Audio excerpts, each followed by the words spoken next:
This is before the Culture Connection Project even had been thought about. We talked at the high school reunion for us. 2016, summer of 2016. Honestly, I always just wanted to go to Africa. I vividly remember you just saying, like, I'm going, you can go. Yeah, I remember. And you said right away, like, I'm going. Yeah. You were like, I'm in. It was a darker time in my life where I just needed some kind of positivity. I was like, yeah, we're going to Uganda. I picked you up at the airport. And we had a long drive to get to Baduda. It's like 7 or 8 hours. And we talked the entire way. Never like no lull in conversation. No music, nothing. No music, yeah. And we got up there. We just happened to come on this 1 week where the kids didn't have any classes. And the kids had nothing to do. So we showed up and it was like, yo, we can actually do something with the kids without disrupting their education.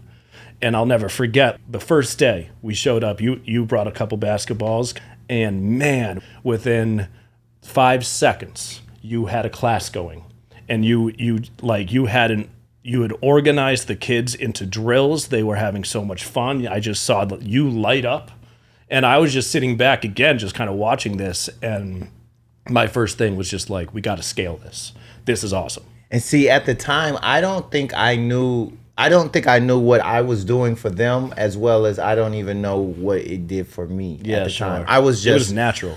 It was natural. It was a lot of what I needed at the time because I think I was, like I said, I was searching for something. I was going through a turmoil part of my life, and then seeing all of the kids and their smiles and their positive emotions, that just blew. Not even. It changed my life. Yeah, it really changed my life. It changed mine too. It had changed mine too for sure. Like I was completely inspired by that. And for the first time of going to Uganda, after all those times, I saw something that was just different than any other time that I had gone. And there was just so much positivity in every single direction coming from it. From like you were gaining stuff, the community was gaining stuff, and then. I will probably touch on this the newer trips, but just to see where it came. Absolutely. From when we went back, now a full court with tile, a backboard, and it all comes from just putting a basket on a tree. Yeah, it was the seed for sure. That was the seed. And so after that, like we came back from that trip, and man, I was on fire with ideas. I was just lit up, and I was like, we got to bring more people. We got to scale this out. We can build a program. So the next year, you weren't able to go. 2017. Yeah. But I brought 5 people, all of whom were friends of mine. I just knew these people. They had seen me doing this. And it was great. We scaled out this program.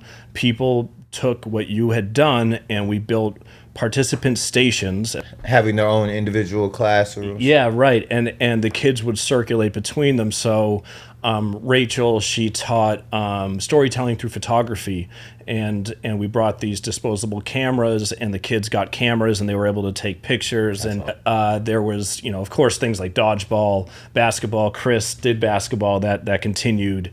And that year, yeah, they put up hoops, and it was cool. It definitely took the next step. But I was like, I remember reflecting on the way back from that trip on the plane. And I was really trying to think about, what are we doing? Like, what are we really trying to do? We're not trying to go and teach children. That's not, I don't like the idea even of, the Western world or Americans or going over to a place like Uganda and really trying to influence or teach. Even if, Rachel came from art school. She knows photography very well. She has a skill set in it. That's great.